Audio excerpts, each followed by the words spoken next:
Well, greetings and salutations, everybody. Welcome to my YouTube channel. My name is John Campy, and this is a companion video. What are companion videos? I'm glad that you asked. See, every day on the John Campy Show, we save time to take live questions, but we don't always have time to get to all the live questions that come in. But I want to make sure those questions get answered, so I bring them over here, the ones we didn't have time for, and address them in companion videos. And all the questions we're going to answer on today's companion video actually came from this morning's show that we had earlier today, and I want to make sure we get those addressed. So let's not waste any time and get right to it. The first question that we're going to get caught up on here comes to us from Curtis Lopez, who writes, I watched both Fire Festival documentaries, and this story is crazy and fascinating. I need a movie made about this ASAP. Well, first of all, Curtis, I agree with you. The story is crazy and fascinating. And if you have not seen the Fire Festival documentaries, and there's two separate ones, one on Netflix, one on Hulu, very different from each other. I would suggest starting with the one on Netflix. But at any rate, the story is crazy. I'm going to disagree with you about wanting a movie about it, though. I don't know that I see a movie in there. I think this is a story, and I could be convinced otherwise. I can be convinced otherwise. But to me, this strikes me as a story that was best suited for a documentary. And I feel like I got everything I needed to, and probably more than I would have out of a narrative story. I feel like I got out of the documentary. But again, whether it turns into a movie or not, you got to check out the documentaries that Curtis is talking about, because they really are crazy, and then you'll know what everybody's been talking about. They're absolutely nuts. All right. Edgar Navarro writes, are you watching the Super Bowl's halftime show with Maroon 5 or WWE's halftime Heat wrestling match? Personally, I'm going with WWE. I don't really watch a lot of WWE anymore, and I can watch a wrestling match anytime. I've always enjoyed watching the Super Bowl halftime shows. They really go out of their way to make a spectacle out of them. Now, there are some years that are better than others, but I like Maroon 5. And even if it wasn't a band I was really big on, I would still probably want to watch the halftime show. Again, it's a once-a-year kind of thing, and I mean, good idea for WWE to do something like this during the Super Bowl's halftime show. It's a great idea. But I can watch a wrestling match anytime. I'm going to watch the halftime show because that only comes around once a year. Angel Silva writes, won't you be my neighbor? Biggest snub since Lego Movie. You know, it was funny. Warner Brothers invited me down to this special Lego Movie 2 experience, they called it. And it was fun. It was really fun. I got to share some pictures with this with you guys. But at any rate, I remember talking to my friend at Warner Brothers when I was down there, and we got into this conversation about Lego Movie. And I started going off on my rant about, I still can't believe they didn't nominate Lego Movie because Lego Movie, the original one, that was our pick to win Best Animated Feature. And it didn't even get nominated. And that has never sat right with me over the years. But yeah, the Won't You Be My Neighbor, to me, you didn't even need to have the best documentary presented at the Oscars this year because it's a foregone conclusion. Won't You Be My Neighbor is the best documentary of the year. It's the best documentary in years. It is by far the best thing ever made this year. So yeah, just write Won't You Be My Neighbor on the trophy and just hand it off. And they didn't even nominate it. To this day, someone at some point is going to have to explain to me how Won't You Be My Neighbor didn't even get, it should have won, easily should have won. How it didn't get nominated is just a travesty, absolute travesty. Anyway, Travis Bickle writes, did you see the Birds of Prey teaser? I wouldn't call it a teaser. It was this quick little 5-10 second thing they put on social media. I wouldn't even call it a teaser. It was just like a little wink to everybody saying, hey, everybody, this movie's coming. It was even less than a teaser, so I wouldn't call it. And I did. Nothing special. I thought the picture that Margot Robbie put out of her as Harley Quinn was better than that little 10-second thing they put out. So I actually thought that thing was better. Koba writes, I hope it's not. Why make a movie that stops a large number of fans that can't see? Kids love the MCU. So the main title of this morning's John Campy Show was about those whole reports, those stories going around that Black Widow is going to be rated R. And just, it's nonsense. Absolute nonsense. I mean, look, we have learned in this business to never say never. So I will say anything is possible. It's possible Black Widow could be rated R. It's within the realm of possibility. I just find it highly unlikely. And then again, I've had other things. We've all had other things in Hollywood that we thought were highly unlikely, and boom, look, they happened. So sure, but there's just too many logical reasons that go against it, that go against the notion that that's something the Marvel would do. So I don't think you have anything to worry about, Koba. I don't think you have anything to worry about. All right, Baby Boy 8603 writes, hi, John and Rob. Even though, because Rob was on the show with me earlier, even though we don't know the direction Endgame is going, if everyone comes back, what's the point of deaths in Infinity War? Well, I mean, look, Baby Boy, you're preaching to the choir here. As much as I love the MCU, my easily biggest complaint about the MCU is their amount of fake deaths. Oh, look, somebody died. Kidding, he's not dead. And they've done that dozens of times. And whether it's Thor in Thor, they say, oh, look, he died. Oh, no, wait, the hammer's there. He's back to life. And then they did the exact same thing again. Remember in the first Thor, as he's battling the Destroyer in that desert town? Boom, oh, Thor's dead. But then you hear Odin's words, he shall possess the power of Thor, and the hammer comes to his hand, and oh, look, he's alive. And then they did the exact same thing in Avengers Infinity War. Oh, on Neverdelir. Oh, Thor's dead. He's laying there. Oh, I'm dead. I was burned by a sun. Oh, I'm dead. Oh, but wait, the hammer then comes flying to him. Yay, he's alive. And Loki, they fake killed twice. Agent Fury, they fake killed in Winter Soldier. Coulson, they faked killed. I mean, it goes on and on and on. The only non-fake death they've done is Quicksilver. Quicksilver's the only guy, the one who died in Age of Ultron. That's the one that stuck. And now, Infinity War, oh, look at all the people we killed that we're just going to fake kill and bring them all back. And I don't care how they bring them back. Whether they get undusted or whether they change realities or whatever, it's still a fake death. Now, getting that out of my system, because that's the one thing that's always bothered me about the MCU. I will say this. What was the point of the deaths in Infinity War? Well, the point of the deaths was dramatic effect. And it had its effect, right? The point of those deaths was dramatic effect for the narrative. Now, they may undo it all later, which is what they always do, but still within the context of that movie, it had its desired narrative effect. And because believe me, I was in a bunch of movie theaters watching with audiences seeing it for the first time, going, no, as Spider-Man dies, as Black Panther dies, as Bucky dies, as they all die, and they're all coming back. Vision dying twice, and they're all coming back. But still, you cannot deny, despite the fact that they use fake deaths, it achieved their dramatic narrative effect with the audience. So that much is clear, and that's why they do it. I still disagree with it. I still think it's an overused device that they use, pardon me, time and time again, but it was effective. I mean, you can't deny it. It was effective in that movie. Give Luigi a Ring writes, hey, John and Rob, heard Walter White is confirmed for the BB movie? Well, Walter White, I assume bring guys, please do not put an abbreviation. Please write out titles and don't make me sit here and waste time and guess. But anyway, you're saying Walter White, so I'm guessing you mean Breaking Bad. Walter White has confirmed the Breaking Bad movie, but it will focus on Jesse. I'm more intrigued than ever. Love Breaking Bad. Seen it all four times.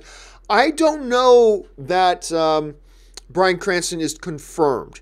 I've heard rumors that he was going to be attached to it, but I have not seen anybody from the studio confirming that he's coming back for it. Now, for those of you who may not know, AMC is making a straight-to-TV movie about Jesse after the events of the final season of Breaking Bad.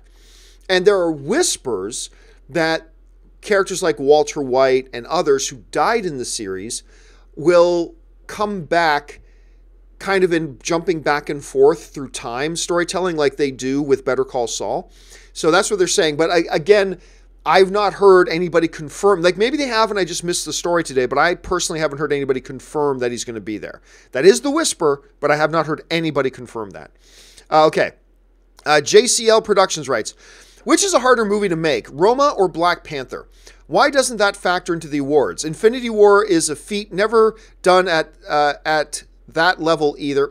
Infinity War is a solid movie, but let's not pretend like they did anything filmmaking-wise that was anything out of the ordinary. I don't... Look, it doesn't matter how hard something it is to do if you don't stick the landing. That's not really part of it. The only things that matters is the final product. Doesn't matter if it was the easiest thing to make. Doesn't matter if it was the hardest thing in the world to make. The only thing that matters is the final product. Did the movie do what it wanted to do? Did the movie get a higher level of emotional investment in the audience than the other movies did? Whether it was easy to do it, and it's never easy, or whether it was the hardest thing to do, it's all about, did you execute and did you pull it off? As far as which movie was harder to make, between Roma and Black Panther, I don't know and I don't care. They're both incredibly, insanely difficult movies to make. When you look at Roma, look, I'm not a fan of Roma, but that took a master's hand to make that movie. It took a master's hand to make that movie. That's not an easy movie to make. Black Panther's not an easy movie to make. No movie is an easy movie to make. Anybody who tells you that is absolutely flippin' lying to you. Movies are hard. Because it's not about, oh, we filmed our movie hanging off the side of the Goodyear blimp in 0-degree temperatures. Nobody cares about that. They only care is, did I watch the movie and did I enjoy it? And did it have a deep emotional effect on the audience or not? It doesn't matter how good or how hard it was to make this irrelevant. It's totally irrelevant. I mean, if that's the case, then March of the Penguins is probably the greatest motion picture of all time. Because it was probably the hardest movie ever to make. But that's not what we're looking at. That's not the case. Now, all other things being completely equal, would you look at then which was more difficult to do? Maybe, if all other things are equal, but very rarely in this life are all other things equal. So, yeah, but anyway, that's my kind of thought on JCL. Zeke Said So writes, just watched Beautiful Boy yesterday. Great film. And I can't believe it's not getting the Oscar attention that it should, especially for Timothée Chalamet for supporting actor. Let's put it this way. I very much enjoyed Beautiful Boy. And Chalamet was great. But he was better in Call Me By Your Name. He was better in that, I think, at any rate. And this is a very good movie. Top 10 movie of the year? I don't know. I don't think so. I mean, again, like all things in movie, it's a purely subjective kind of judgment, and you can look at it and think, oh my gosh, Timothée Chalamet's performance was like third best of the year. Okay, I respect that. But since you're asking me, I'm perfectly comfortable. It's a solid, great movie. There are several solid, great movies this year that I don't think deserve or should have been nominated for Oscars. Beautiful Boy is one of them. It's solid. It's great. Thoroughly enjoyed it. Good job. Doesn't automatically make it an Oscar film to me. And I didn't think that one was. But hey, if you did, it's all that matters, man. That's all that matters. All right. Epic Dub Time 23 writes, you said that you spoke to a guy that has seen Dark Phoenix in a test screening and told you it was terrible. First of all, you're misquoting me, but I'm not going to correct it. Aren't they supposed to follow an agreement to not talk about the movie itself? Confusing. I'm not going to comment on something somebody... I'm not going to comment on that. I'm not going to comment on what somebody in confidentiality told me, so I'm not going to respond to that. I hope you can understand. Boy Chow Sang writes, John, you said you think all faith films are garbage. Yep. On the last the John Campus show. But what about The Passion of the Christ, Hacksaw Ridge, and Silence? Oh, take Passion of the Christ out of it for a second. That's kind of a film unto itself. Let's talk about movies like Hacksaw Ridge and Silence. Films that I think are very good, particularly Hacksaw Ridge. I think Hacksaw Ridge is awesome, and I would have cheered very loudly had it won Best Picture of the Year, because it was nominated for Best Picture. If you haven't seen Hacksaw Ridge, watch it. It's amazing. But I will very firmly argue that Hacksaw Ridge is not a faith film. It's not a faith film at all. Its central character is a character who has faith, yes, but that does not in and of itself make it a faith film. You can very clearly tell the difference between faith-based films and a film who has a character that has faith. Daredevil is a movie about a character who has faith, right? I mean, Matt has faith, and some seasons are about his struggle with his faith, but he has faith, right? That doesn't make Daredevil a faith-based show. It's not. And I would argue that neither Hacksaw Original Sons are faith-based movies. I really don't think they are at all. I don't think they come anywhere near the definition of it. Just because you have a character that, is a faith character or a character of faith, that doesn't make the movie a faith-based movie. That's just the way I kind of see it. But I can see where you're coming from, Boy Chow. I can see where you're coming from. Pixar fanification. Pixar fanification writes, did you watch The Rent live last night? Nope. I like Rent. I do. I had no interest in watching the live. I've never watched any of these live things they've done. I didn't watch the, what was the one they did? The Peter Pan one. I didn't watch that. I didn't watch whatever the other one was, and I didn't watch Rent. I wasn't interested. I like Rent. I've seen Rent, but no, I didn't watch the live thing.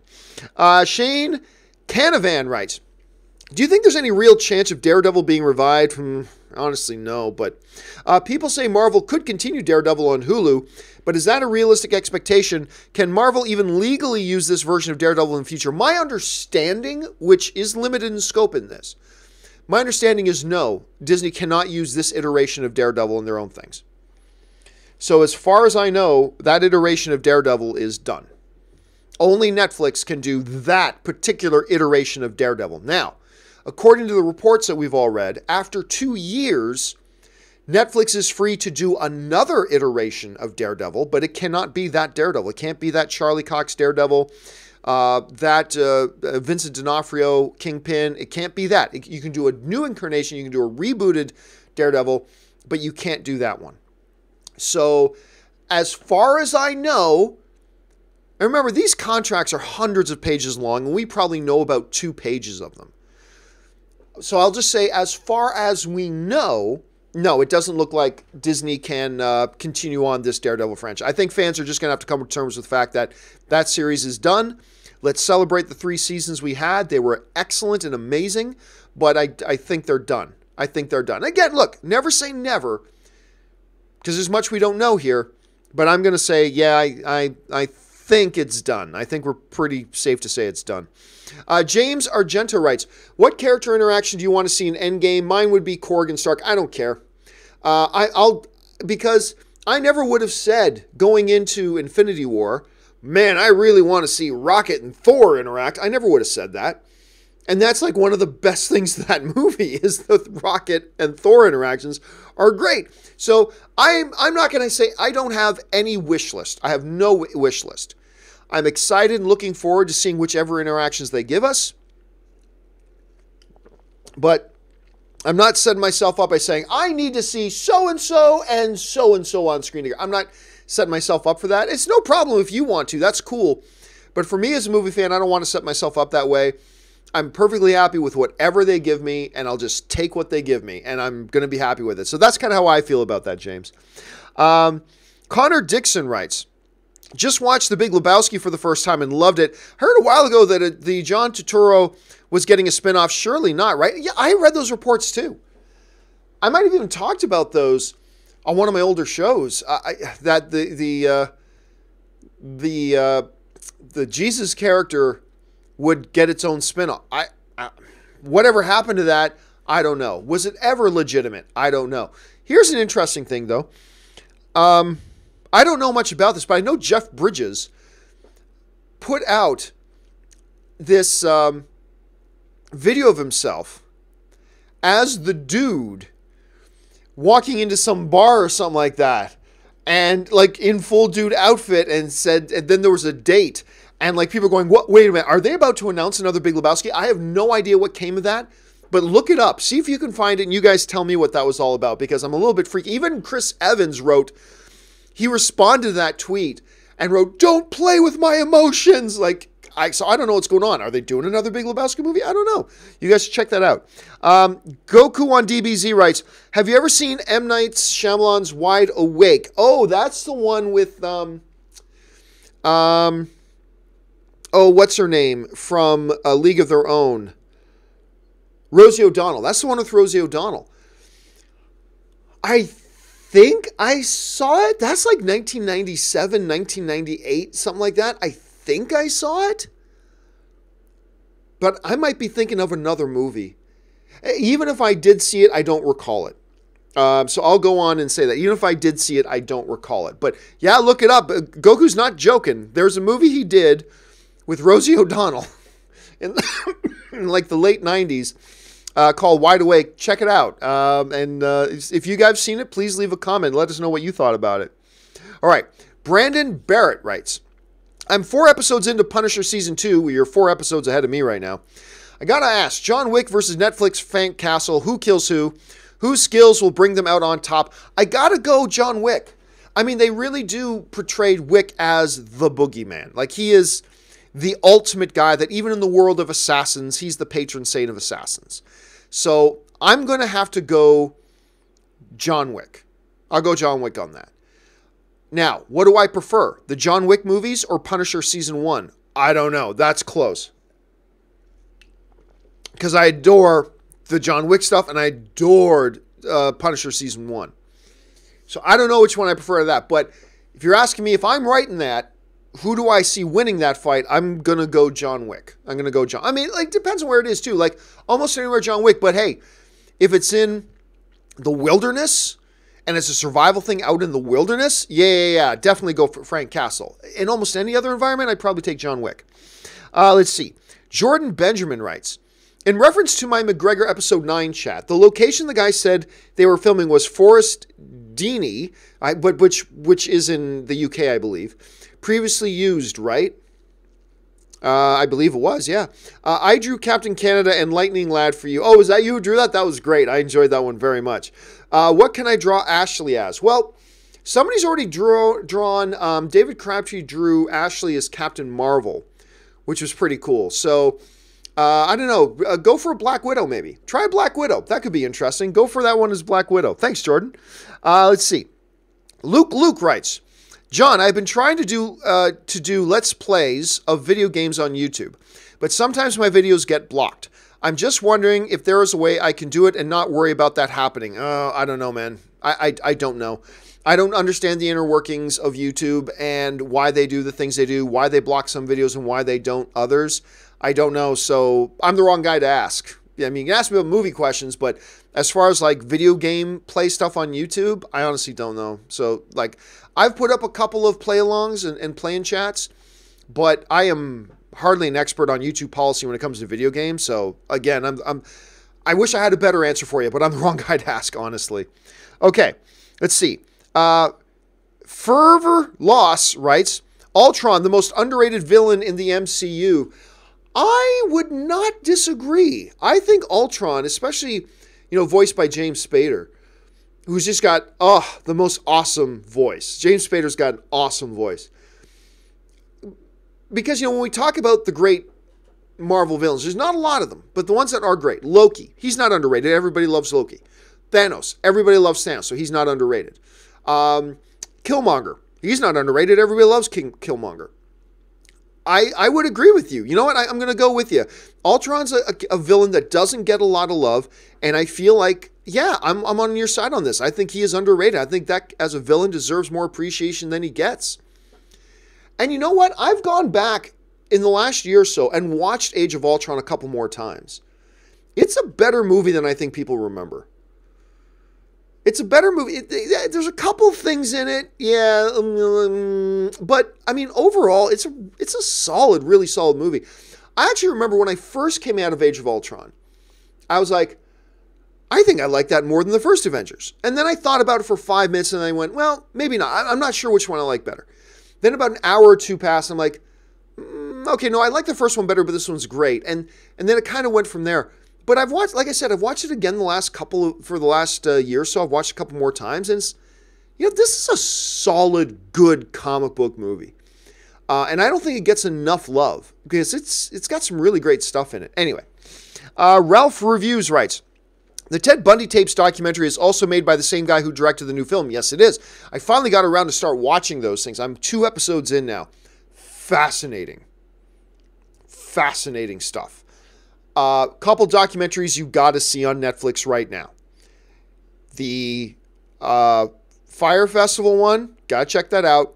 And as Ralph is pointing out, the Ted Bundy tapes. I believe it's 4 parts. So it's long, but it's not like 12 hours long. You know, I think it's probably like 4 hours or whatever, but it's 4 parts. It's riveting. You won't be able to stop watching it. Like, it's really, really good. And the fact that it's made by the same guy who's also made this new live action film, that just increases my intrigue to go and see this new movie with Zac Efron as Ted Bundy. All right. Fiber Lost writes again, before Samuel L. Jackson said one of Captain Marvel's abilities is she's one who can time travel. I read a plot leak, not confirmed, but if the leak is to be true, wow, lines up perfectly. It's a mind F. Hopefully it's true. Well, 99.999999% of the time, plot leaks online are BS. So I wouldn't give any validity to them. But yes, that's true. I mean, we talked about on the John Campea show last week that Samuel Jackson said in an interview that Captain Marvel, one of her powers is time travel. She's the only character who can time travel. Now, that can mean one of several things, but that's what he said. Maybe it means something different than what we assume it means. Maybe it's true depending on your certain point of view, kind of an Obi-Wan thing, I'm not sure. But as far as whatever script leak you're talking about, I am unfamiliar with that. And again, I wouldn't listen to script leaks anyway, because most of the time they're completely false. All right, David Hildreth writes, better opening, ooh, this is a tough one. Better opening scene, Dark Knight or X-Men 2? You know, it's funny, we were just talking about the Dark Knight's opening scene on the John Campea show earlier today. And I think it was actually said, like, best opening scene ever. And that opening scene with the bank robbery is fabulous. But you know what? I'm going to go X-Men 2. Because that opening sequence in X-Men 2 with Nightcrawler assaulting the White House, crazy good. And at the time, we had never seen anything like that. Like, the effects they use with Nightcrawler, they've been used since. But up until that point, we'd never seen anything like that. And it was crazy and visceral and calculated. And yeah, and it's just like, out of nowhere, boom, this assault by a mutant on the White House. Crazy good. So, as great as the opening scene to The Dark Knight is, and overall, The Dark Knight is a better movie than X-Men 2, as far as just pure opening scene, I'm taking the X-Men 2 opening scene. That's just one of the best opening scenes ever. One of the best opening scenes ever. Let's see. Lucas Wilson writes, hey, John, listener from the UK here. Well, thanks for being a fan from the UK, Lucas. Marvel hasn't announced its 2020 movie slate. What do you think they will be? I mean, I believe... Look, I'm sure they're already working on stuff that we don't know. My guess would be one of 3 things. Or all 3 things. Black Widow, Doctor Strange 2, Black Panther 2. We already know they rehired the director from Doctor Strange, so he's back and they're making another Doctor Strange. We already know they've reached their deal with Ryan Coogler. He's making another Black Panther. And we know they're making a Black Widow. So we know those movies are coming. So I don't believe we're going to have another Spider-Man movie in 2020 because we just got one coming out in 2019. So yeah, my guess would be at least one of these 3 will be in 2020. Doctor Strange 2, Black Panther 2, or Black Widow. So that's my guess. We'll see how far off we are. All right, and the final email today to get caught up on comes us from Zelda Master 702, who writes, the Nolan announcement was bittersweet for me due to the fact that the only 70mm IMAX theater in my state just closed. Yeah, man, there's not a lot of what I would call true IMAX theaters left. Like, there's a new brand of IMAX. It's a digital IMAX, but it's not that classic, super huge, 70mm screen, blah, blah, blah, blah. There are IMAX theaters, but people call those LIMAXs, which is kind of a cute play on words.